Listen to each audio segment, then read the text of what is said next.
Thanks so much for joining us on this Thursday morning. I'm Karina Paiza. Good to see you. I'm Terrence Lee. Today we want to introduce you to our News 5 E-Team. Kristen Volk, James Girardi, Lauren Wilson, and Jonathan Walsh there every morning. They will have brand new stories and break news that you will only see right here on News 5. New this morning, the E-Team is learning about a scam that could easily take you in if you're not careful. On your side, investigator Jonathan Walsh has exclusive details about the scam targeting people who want to be secret shoppers.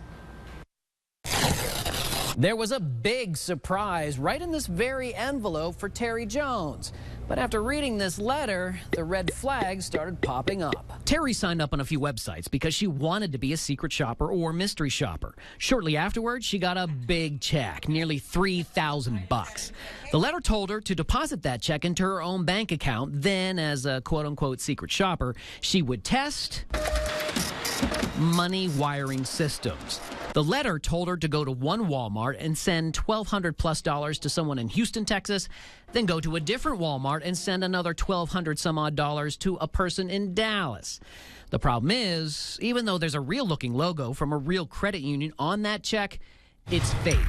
The Cleveland Better Business Bureau reports people in our area have been duped by this scam. Terry, though, is hoping to stop that. I really wanted everybody, especially the people down here, to see this, to not be fooled by this. I'm on your side investigator, Jonathan Walsh. Now, to help verify a secret shopper or a mystery shopper ad, just check with the Mystery Shopping Providers Association. We've got a link to that on our Newsnet 5 app, and we also have more advice from the Federal Trade Commission about secret shopper jobs. We've got some breaking news this morning from our E-Team about the state of our roads. The On Your Side investigators uncover more delays with the Cleveland study that rates your roads. As investigator Jonathan Walsh tells us, despite strong words from City Hall, the report is still being worked on. The last thing we heard from the city of Cleveland is that every street, including this terrible one, Brevier here on the west side, was supposed to have been graded by the end of January. Well, of course, now it's February, and we're told that the study is still being worked on. This whole process has been a bumpy ride. It started in 2015, and we showed you by April of last year, we were told the study should be done. Then it was May, June, August, September, November, December, then January. We broke the news that there were problems with the study. The city said the contractor used the wrong grading system and it had to do it all over again. Back in December, I asked the mayor's right-hand man, Darnell Brown, about the late report. My last conversation with them was you need to get a lot of urgency about getting this product completed. Meanwhile, people in Tremont are fed up. They need to be fixed. Like, all the roads are terrible, mostly ones that people lived on forever. We uncovered a mistake-filled 2009 road study that cost $400,000. This now late report is $600,000, and who knows how dated that will be. I'm On Your Side investigator Jonathan Walsh. And we want your feedback on the roads you take and where you live in Cleveland. Yeah, check out our Broken Roads, Broken System feedback page. It's on our Newsnet 5 app, and you can rate your streets there. E-Team is breaking news right here on Good Morning Cleveland. A former Cuyahoga County Sheriff's deputy stopped for going 103 miles an hour. Then he gets out of the ticket by flashing a badge. Yeah, and we are exclusively learning he was just hired by East Cleveland Police. Kristen Volk has been looking into this story from the very start. Kristen, East Cleveland Police say they never even knew about this? Yeah, Karina, not until I informed them and pointed out my initial investigation, which shows dash and body cam video of the incident is readily available right here online. I'm not laughing. It's not funny at all. 103 miles an hour out here in the rain. His name is Demir Houston. And this video shows the former Cuyahoga County Sheriff's deputy being stopped by a Newburgh Heights police officer in October for going 103 miles per hour on 77 North. Why do you think I pulled you over? Where do you work for, Sheriff's Department? He told the officer he worked for the Sheriff's Department and even flashed a badge. The officer let him go. Houston was never charged. And now we're learning Houston was just hired as an East Cleveland cop last week. Hi, I'm Kristen Volk with News 5. Is the chief available, please? We went to the East Cleveland Police Department and demanded to know why and how Houston was hired. But the police chief and his commander declined an interview. Oh, good morning. Off camera, they say they did not know about Houston's run-in with the Newburgh Heights police And they say they do a thorough vetting process, which includes a Google search of the prospective officer's name. But when we do a Google search of Demir Houston's name, our story about the October incident pops right up. The East Cleveland police chief told me our latest investigation prompted him to put Houston on administrative duties while an internal investigation is conducted. And the chief added the outcome could impact the future of Houston's employment on the force. Karina? All new for you now at 6:30. An important warning for parents about an underground world that's operating right here in our community. The E-Team's Kristen Volk is investigating the sexual exploitation of children online. Kristen, I mean, the scope of this problem is just shocking. Yeah, Karina, it is really big. 1 in 11 children have been solicited for sex online, according to a statewide task force focused on internet crimes. But an elite group of veterans is working to track down the predators. One of them is now here in Ohio, and he spoke exclusively with me about his new mission. They're horrific videos, pictures, torture. Chris Beatty spends most of his days looking at online images that many cannot stomach. Images of children, often under the age of 6, naked, abused, tortured. This 32-year-old is what's called a human exploitation rescue operative, or HERO. He is one of 16 nationwide working for ICE, U.S. Immigration and Customs Enforcement. Together, the operatives are part of the HERO Rescue Corps program, which trains wounded veterans or those transitioning out of the military to catch predators online. The majority of the victims that we end up helping, their predator was somebody they knew. It was their coach, their priest, their stepfather. Now, Beatty is based in Columbus. He recently transitioned from the Army to the Army Reserve, and the program offers veterans 2 months of training, followed by a 10-month internship, helping federal agents in child exploitation cases. And since he started in November, Beatty has helped put more than a dozen alleged pedophiles behind bars. All new at 6, the Amazon Echo, the Google Home. I mean, there's no doubt they're handy, right? They answer your questions. They act basically like a virtual personal assistant. But new this morning, we're learning they're also risky. The E-Team's Kristen Volk spoke to local attorneys. And Kristen, they have 2 big concerns with these devices. Yeah, Terrence, it has to do with privacy and security. And here's what you need to know. Keep in mind, the devices do record you, and they can be hacked, just like computers. Tom Heron, an attorney in Westlake, reminds you that if you have one of these devices at your office or in your home, make sure you have a strong password on your Wi-Fi network. Second, law enforcement can and will try to use the recordings against you in court. Remember, these devices record your conversations when you interact with them, and they may also pick up what's going on in the background. That information is then saved and transmitted to a third-party server. Now, we reached out to both Amazon and Google, and they tell us they give consumers the authority to delete recordings that are stored on their servers. It's just a matter of remembering to make sure you remember to do so.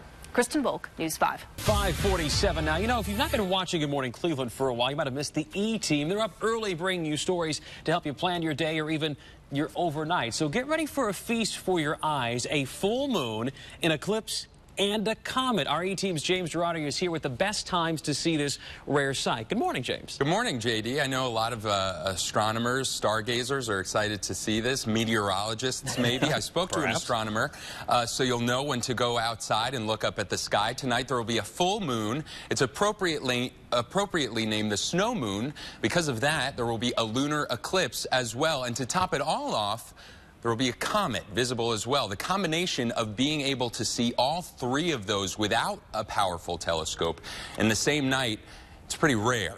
This will be visible to everyone pending no clouds, so don't miss it. It'll begin right when it starts to get dark. That's at about 5:45 p.m., and then it'll be at its peak, so the clearest at 7:45. As for that comet, 45P it's called. You'll need binoculars to see this one, and you'll want to try and get away from city lights. The comet, it's about 7.4 million miles away from Earth, which, in the grand scheme of things, it's relatively close. You'll need to get up early or stay up late. Look to the eastern sky at about 3 a.m., and that's when you'll see the comet streaking across. As you'd imagine, astronomers incredibly excited about the treats we all get to experience tonight. The number one thing I do is try to get people to go look at the night sky. And when you can give them things other than a star here and a constellation there, things that don't happen as often, you're much more likely to get them outside to look up. So try and see the comet tonight. The next time you're going to be able to see it, 5 years, 2022. Okay. What are we looking at in terms of clouds, though? Because I know if there's cloud cover, you're not going to be able to see much of anything. That is the key thing, and some will have the chance to see that tonight, some will not. All depends upon your area. I've got a map drawn up here so you can kind of see where that will be. The green areas, that's where you've got the best shot. The yellow, you have a chance. The red areas, I don't think so. So depending upon where you are, I think Ravenna down to Akron, Canton, you got a pretty decent chance of seeing this. But if you're from New Philly to Mansfield to Norwalk, I don't think so. Why? It's all about the cloud cover. Let me kind of give you a better idea with that, showing you where the clouds may be. These two circled areas here are going to wind up seeing some cloud cover right around 7:43, 7:45 tonight. So it may not be the best viewing of those astronomical items, if you will. Well, the News 5 E-Team taking an in-depth look at the issues affecting our communities. And today we're talking about a possible executive order aimed at expanding religious freedoms. The E-Team's James Girardi spoke with people fighting for and against this executive order. He's here now with all the details you need to know. Good morning, James. Good morning, guys. Yeah, this morning, sitting somewhere on the desk inside the Oval Office is an executive order experts say will likely do many things, one of which is allowing religious business owners to deny service to gay, lesbian, or transgender people, arguing it's their right to do so because of their religious beliefs. But LGBT advocates say this is simply legalizing discrimination. We've seen this play out before. Laws called Religious Freedom Restoration Acts. 21 states have passed religious freedom laws, not including Ohio. These laws, they aim to make sure that religious freedom is held in the highest regard in the court system. Opponents, though, say this is in direct response to the legalization of same-sex marriage in 2015. This would, they argue, allow florists, bakers, wedding venues to deny marriage services to gay couples. New this morning, I spoke with people on both sides of this fight. Listen.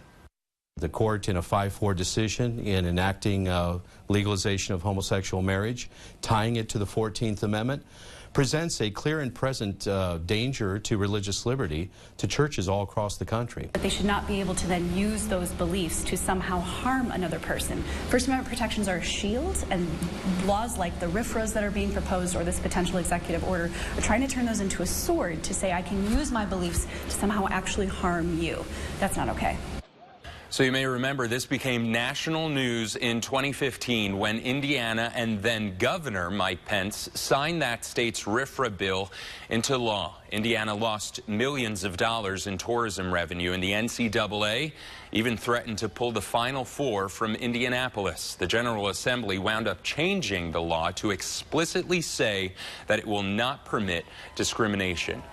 To be clear, this morning, President Trump's executive order has not yet been signed, and we don't know the exact wording of it, but the White House says it is drafted and waiting for possible action.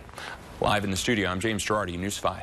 Our News 5 E-Team bringing you stories you will not see anywhere else. And new for you this morning, we've learned a staple in the community is looking into switching gears. In honor of Black History Month, community reporter Lauren Wilson looks at one theater's century-long history and tells us what's next. Good morning, Lauren. Good morning, guys. Good morning. Yes, it was the first settlement in the U.S. to welcome African Americans and the oldest multicultural theater in the country. The Caramoo House has been infused in the community on Cleveland's East Side for almost 102 years. Actors and writers of yesterday like Langston Hughes, Bill Cobbs, and Ruby Dee, as well as names of today like Grey's Anatomy's James Pickens Jr. or Imani Hakim from Everybody Hates Chris, have all passed through from and gotten their start at the theater. This month, the Caramoo House is displaying historical facts to observe Black History Month. And while giving a nod to their past, the leaders tell me they're also making some changes for their future. The vision for the future is really taking a piece of the past. So it's as much about creating the art as it is about social awareness and understanding of those who look different from us.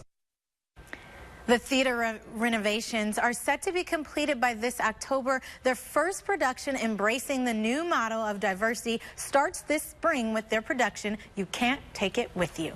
Lauren Wilson, News 5's E-Team. New this morning, the E-Team, bringing you stories you will not find anywhere else. And today we're talking about prisoners trying to rejoin society, and community reporter Lauren Wilson is here to explain many find themselves in debt the moment they're released.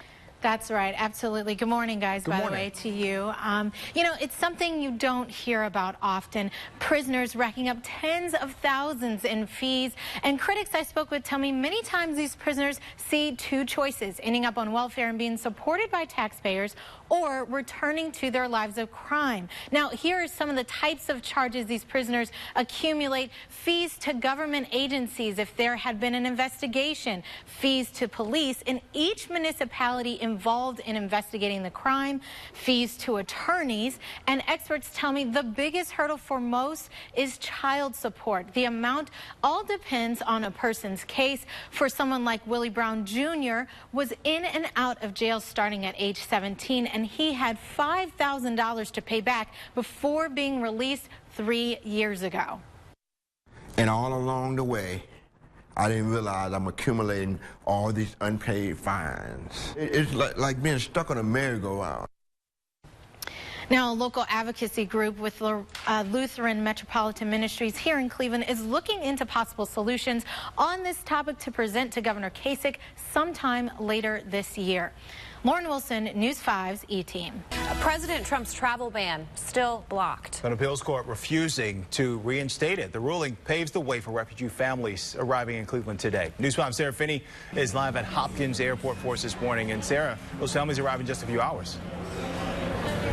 Hey, Terrence, that is what a local resettlement group is telling us. Iraqi and Syrian refugees expected to be here at some point today. We're working to get you more information on that, of course. But Donald Trump, the president, taking to Twitter as soon as the court came down with this decision. He used all capital letters when he said, "See you in court. The security of our nation is at stake." But legal experts say there's a slim chance the Justice Department would succeed in an immediate appeal to the Supreme Court. That doesn't mean, though, that the administration won't try.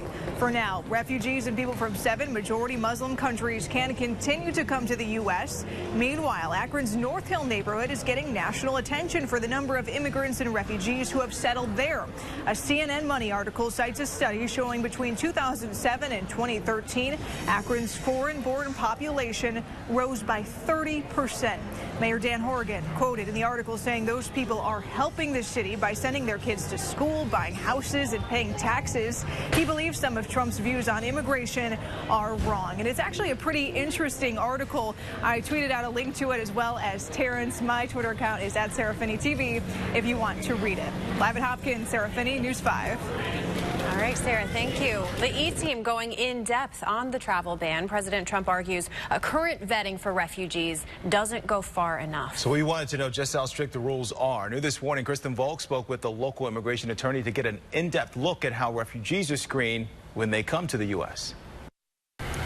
He calls that screening process extensive. It's a process which doesn't concern him, but what he is concerned about are the home countries of the refugees and the documents they keep. Alexander Kuick tells me immigration officials can only do so much vetting with the information they have. Certain countries do not keep police records or fingerprint suspects. He says some government officials are bribed to keep the information hidden. Whether that happens or how often remains a mystery. What we do know is that U.S. officials conduct in-person interviews, FBI and Interpol background checks on the individual, and do medical and biometric screenings. Kuick says the process generally lasts at least a year and a half and is all done while that individual remains on foreign soil. Now take a look. The number of refugees who settled here in Ohio last year almost doubled. Nationwide, it jumped by about 1/3. That attorney says the increase has to do with a combination of the political climate and the increased number of refugees that the U.S. was willing to take then. In the studio, I'm Kristen Volk, News 5.